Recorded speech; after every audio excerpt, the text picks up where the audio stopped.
السلام علیکم.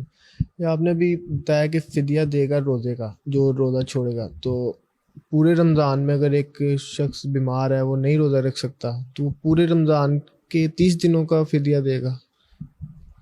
جتنے روزے وہ چھوڑے گا اتنے روزوں کا فدیہ دے گا. آج کل تو شوگر کی مثال دیتے ہیں نا. آج سے 100 سال 50 سال پہلے جو مثال دی جاتی تھی وہ شیخ فانی کی مثال دی جاتی تھی. شیخ فانی اس بوڑھے کو کہتے ہیں کہ جس کا کھائے پیے بغیر گزارا نہ ہو.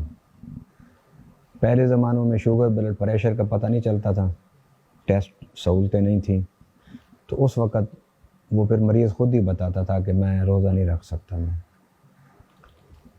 ایسا بوڑھا کہ جو بوڑھا اب کافی زیادہ کمزوری والی زندگی میں چلا جائے، اس کے لیے اجازت ہے کہ وہ روزہ نہ رکھے، اور وہ روزہ نہیں رکھے گا تو اس کا وہ فدیہ دے گا. اور جو چند روزے رکھ سکتا ہے، فرض کریں کوئی شوگر کا مریض ہے، آج کل ڈاکٹروں نے یہ کہا ہے کہ جو شوگر کے مریض ہیں وہ اگر کھانا پینا کم کریں گے تو ان کی شوگر کنٹرول ہوگی. یہ نہیں ایک فارمولہ ہے نا، کیونکہ آپ جو بھی چیز کھاتے ہیں اس میں شوگر ہے، تو آپ جتنا کم کھائیں گے اتنے آپ کی شوگر جو ہے وہ کنٹرول میں رہے گی. یہ ڈاکٹر بتائے گا یا مریض بتائے گا کہ میں روزہ رکھنے کی طاقت رکھتا ہوں یا نہیں رکھتا. اگر وہ طاقت نہیں رکھتا تو پھر وہ فدیہ دے گا. اگر وہ یہ کہے جی میں 4 روزے رکھتا ہوں تو باقی روزوں کا میں فدیہ دے دوں، ایسا نہیں ہوگا.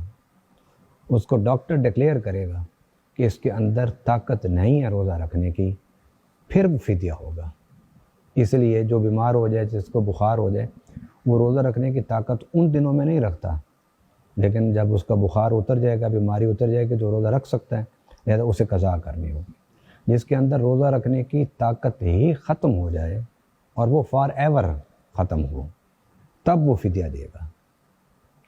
اگر بخار ہو گیا ہے، بخار کے بعد کمزوری ہوتی ہے، انسان روزہ نہیں رکھ سکتا، لیکن وہ فار ایور کمزوری نہیں ہے، ہمیشہ کے لیے نہیں ہے کہ پوری لائف کے لیے اب وہ اس بیماری میں مبتلا نہیں ہو گیا.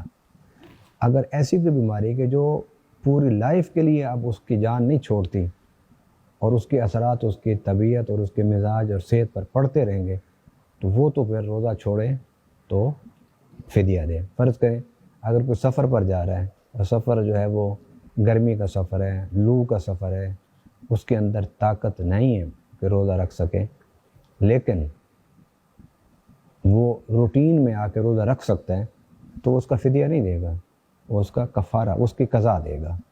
لہذا روزہ چھوڑنے کی صورت میں 2 راستے ہیں، ایک راستہ فدیے کا اور ایک راستہ قضا کا. اگر آپ سفر میں ہیں تو قرآن کہتا ہے آپ روزہ چھوڑ دیں.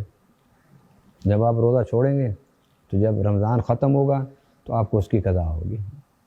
اب وہ عورتیں کہ جنہوں نے ماہ رمضان کے کچھ دنوں میں نماز جن پر پڑھنا حرام ہو جاتی ہے، اب ان کے لیے بھی یہی حکم ہے کہ وہ جب رمضان ختم ہوگا تو جتنے دن انہوں نے نماز نہیں پڑھی، روزہ نہیں رکھا، وہ رمضان ختم ہونے کے بعد اس کا قضا کریں گے. جو روزہ رکھنے کی طاقت رکھتا ہے وہ اگر روزہ نہیں رکھے گا، میں پھر ایک اور واضح کر رہا ہوں، جو روزہ رکھنے کی طاقت رکھتا ہے اور وہ روزہ نہیں رکھتا بغیر عذر کے، عذر آ گیا یا کوئی عذر بھی نہیں، ویسے نہیں رکھا اس نے، تو دونوں صورتوں میں اسے قضا دینی ہوگی. فدیہ صرف اسی صورت میں ہوگا کہ جب اس کے جسم میں ہمیشہ ہمیشہ کے لیے روزہ رکھنے کی طاقت ختم ہو جائے، پھر فدیہ دے گا. فدیہ ایک مسکین کا کھانا فدیہ اس کو دینا ہے کہ جو صاحب حیثیت نہ ہو، جو مسکین ہو، جو یتیم ہو. اور مسکین کس کو کہتے ہیں؟ مسکین کہتے ہیں اس انسان کو کہ جس نے ایک ٹائم کا کھانا تو کھا لیا گھر پکا کے، لیکن اسے اگلے کھانے کا پتہ نہیں ہے کہ میں کھا بھی سکوں گا نہیں کھا سکوں گا. جس کے پاس بے روزگار ہو، مقروض ہو، اور جس کو ایک کھانا کھانے کے بعد اگلے کھانے کا پتہ ہی نہ ہو کہ میں نے کس وقت مجھے اللہ دے گا، تو ایسا شخص مسکین ہے، اس کو فدیہ دینا ہے. یتیم کو دیں، آپ دے سکتے ہیں، بیوہ دیں، لیکن بیوہ وہ جو مسکین ہو، شرط مسکین قرآن نے رکھی ہے. بعض بیوہ ایسی ہوتی ہیں نا جن کے پاس خامد کا ترکہ ہوتا ہے, جائیداد ہوتی ہے, بچے کمانے والے ہوتے ہیں, ہے تو وہ بیوہ ہی, لیکن وہ فدیہ آپ اس کو نہیں دے سکتے. فدیہ دینے کے لیے ضروری ہے کہ جس کو آپ دے رہے ہیں وہ مسکین ہو. مسکین وہ کہ جس کے پاس ایک ٹائم کا کھانا ہو اور اگلے ٹائم کے کھانے کا اس کو پتہ ہی نہیں کہ میں نے ایک دن کے بعد پھر کھانا ہے, 2 دن کے بعد مجھے کھانا نصیب ہوگا.